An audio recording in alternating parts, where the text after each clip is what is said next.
Channel விஎஸ்பிஎம் channel subscriber பண்ணாதவங்க subscriber பண்ணிக்கோங்க. கூடவே இருக்கிற பெல் பட்டனை கிளிக் பண்ணிக்கோங்க.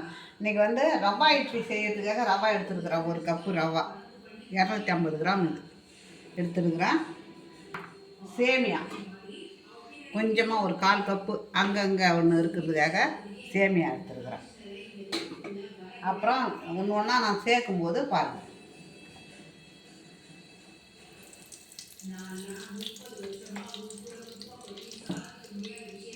எண்ணெய் ஊற்றி வச்சு கடாயில் இப்போ கடுகு நல்லா பொரியணும்.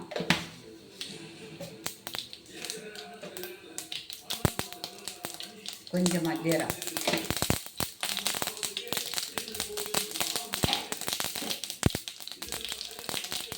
இப்போ உளுத்தம்பருப்பு, கடலைப்பருப்பு, ரொம்ப சேவர வேணும்.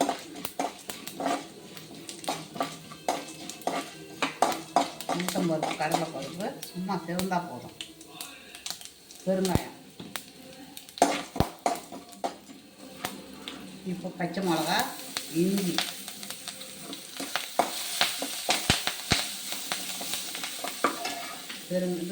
கறிவேப்பிலை, இப்போ கொத்தமல்லி,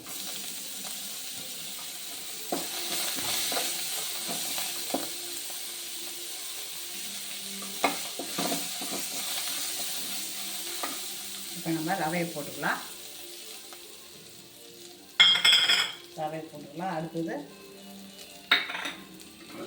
சேமியா ரெண்டையும் நல்லா வறுத்துக்கணும்.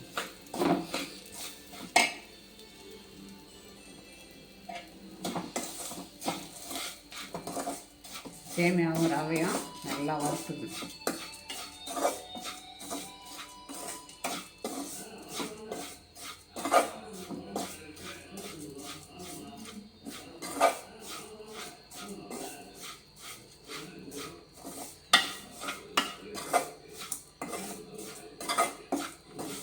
சூடு ஏறினா போதும். ரவை நம்ம ரொம்ப செவந்து வறக்கணும்னு கிடையாது.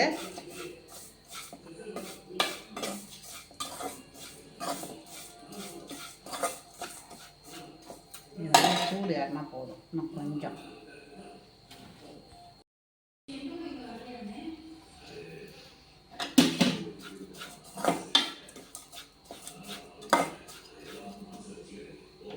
நம்ம இதை எடுத்துக்கலாம். இதை எடுத்து இதில் மாற்றிட்டா ஆறிடும்.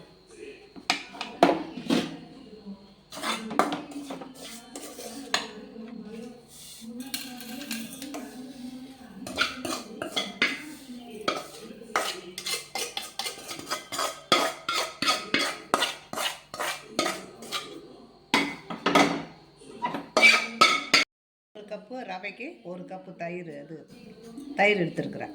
அந்த தயிரை இதில் கலந்துக்கலாம்.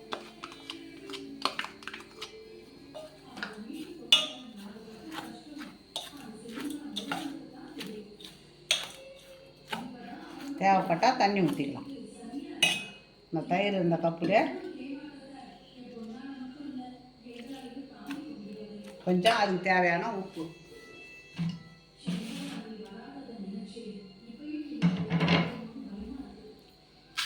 இப்போ கல் உப்பு தான் நம்ம கரைச்சிக்கலாம்.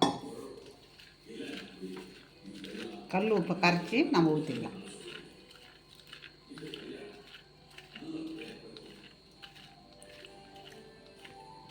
பிள்ளைங்க பள்ளிக்கூடம் போக நேரத்தில் நம்ம இந்த மாதிரி இட்லிலாம் செய்து அனுப்பணும்னா அங்கே எல்லா பிள்ளைங்களும் ஒன்றா உட்காந்து சாப்பிடும்போது வித்தியாசமாக இருக்குது அப்படின்னு எல்லாம் கலந்து பகிர்ந்து சாப்பிடுவாங்க.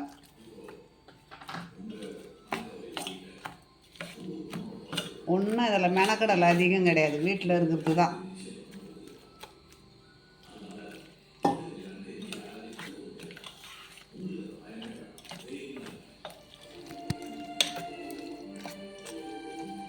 இன்னும் கொஞ்சம் தண்ணி ஊற்றினா ஒரு 5 நிமிஷம் அப்படியே இருக்கட்டுன்னு அப்படியே விட்டுடணும். ஏன்னா ரவை ஊறணும். அதுக்காக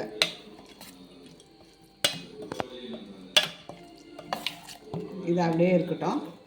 ஒரு 5 நிமிஷம் சென்று நம்ம இட்லி பாத்திரம் வச்சு இட்லி ஊற்றிக்கலாம். இப்போ பாருங்கள், இப்போ அந்த 5 நிமிஷத்தில் எவ்வளோ கட்டி ஆகிடுச்சு பாருங்கள். இப்போ நம்ம இட்லி மாவு பதத்துக்கு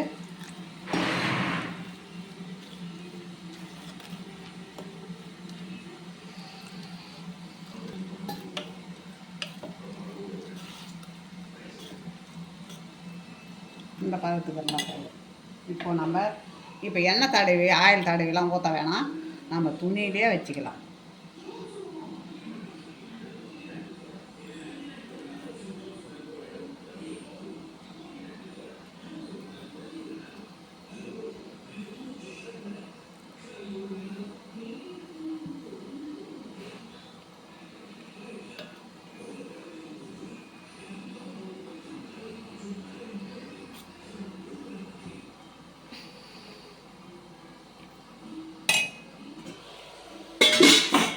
ஆயில் இல்லாமல் அப்படியே துணியில் வச்சு வெந்துருக்கான்னு பார்க்கலாம். வெந்து போச்சு.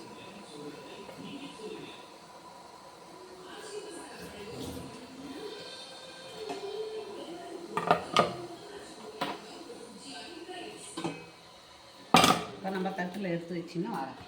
இட்லி ரெடி ஆகிடுதுங்க. அதுக்கு தேங்காய் சட்னி சூப்பராக இருக்கும். தேங்காய் சட்னி அதை விட்டாக நம்ம வெங்காய சட்னி வச்சு சாப்பிட்லாம். அருமையாக இருக்குது பாருங்கள். இதை மாதிரி நீங்களும் செய்து பாருங்கள். டிஃபன் பாக்ஸுக்கு பசங்களுக்கு நல்லா இதை மாதிரி செய்து டிஃபன் பாக்ஸில் வச்சு அனுப்பிச்சாலே பசங்க வந்து விருப்பமாக சாப்பிடுவாங்க. டிஃபன் பாக்ஸ் காலியாக வரும். நீங்கள் இதே மாதிரி செய்து பாருங்கள். பிடிச்சிருந்ததுன்னா லைக் பண்ணுங்கள், கமெண்ட் பண்ணுங்கள், சப்ஸ்கிரைப் பண்ணுங்கள்.